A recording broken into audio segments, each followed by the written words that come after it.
All right, let's get the latest now. Newzroom Afrika's Juniour Khumalo following proceedings at the Madlanga inquiry. Juniour, good evening to you. So the system is susceptible to human manipulation. At least that's part of what we have heard today. But what is the essence of why this ballistics expert has been brought in? Are there specific cases that are going to be referred to here?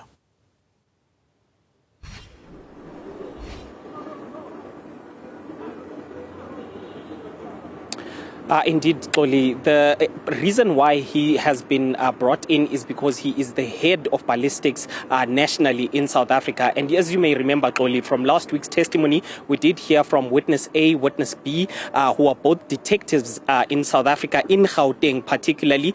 They were investigating quite a lot of murder cases, and they have claimed that there was a lot of interference, not only from the provincial heads, but also people from the national office, as well as the ballistic office in Gauteng. That's why they had to move some of those ballistics tests to the KZN office.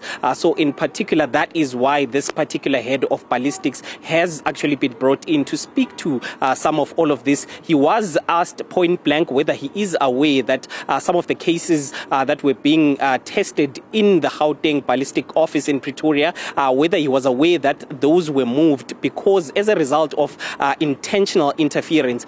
He did say that he was not aware of this. He only found out that there were these allegations later on sometime this year. That's when he became aware of some of these allegations. But the main reason why some of these cases actually were taken to ballistics, Xoli, as we may remember, there was that assassination, the brutal assassination of Ahmad Swat that happened in April of last year.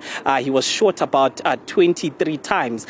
And when they arrested the individuals, 3 individuals that were involved in that matter on the day, they found them in possession of about 4 guns as well as about 15 cartridges that they had collected allegedly from that murder scene. So the police then took these to the ballistic testing in Pretoria, and once all of this was done, there were 2 individuals, 2 analysts that were in charge of this, and one of these analysts has been accused by the detectives, witness A and witness B, that were basically testifying last week. They seem to believe that there was a manipulation of the results and an omission when it comes to reporting on those 15 cartridges that was done by that particular ballistic analyst.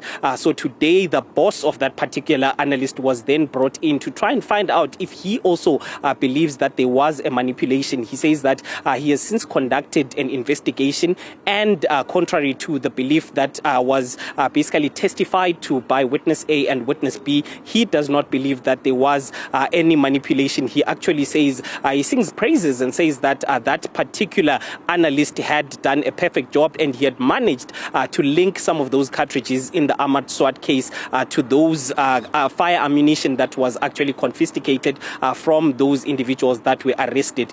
In total, they also gave us a total saying that they've managed to link some of those firearms to a number of other cases. Let's take a listen to what the head of ballistics had to say about this.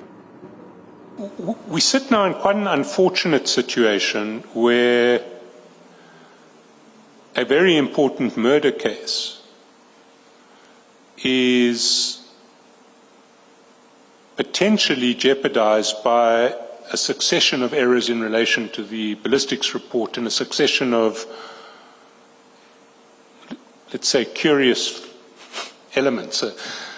A statement that has changed several times, sometimes without apparent explanation.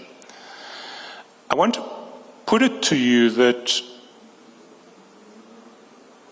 in order to safeguard the Bramley and Vereeniging prosecutions, this ballistics examination should be redone from the start by a different ballistics examiner who's had nothing to do with it from now. Gun 1, which was recovered from the Bramley cases, is linked to the only case which I can mention here is the Santen case 437 of 10/2020, murder. In fact, that's an error in the infographic because it's attempted murder. Yeah. Brigadier, sorry about that. That is the attempted murder of yes. Ms. Topojani. Yes, yes. So, one of the Bramley guns can be positively linked to that attempted murder. It can also be linked, apart from that attempted murder, to another 18 different crime scenes apart from Bramley or Vereniging themselves. That is correct, Commissioners.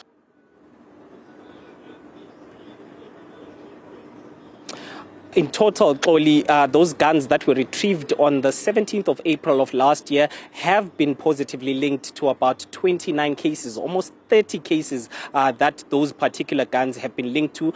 From last week's testimony, we also heard how one of these individuals was arrested in regard to this particular assassination of Mr. Ahmad Swart, was a former policeman. He is, it seems, according to the witness that was given last week, he seems to be the trusted hitman when it comes to the Big Five. They seem to trust his capabilities when it comes to all of the assassinations that were happening. So those particular guns that we found with Mr. Puletau and two others have successfully been linked with 29 cases. From the evidence that was given last week and this week, we understand that those cases can actually be more than the 29. There are still tests that are being run, Xoli. Juniour Khumalo, live for us there at the Madlanga inquiry. Thank you very much for that update.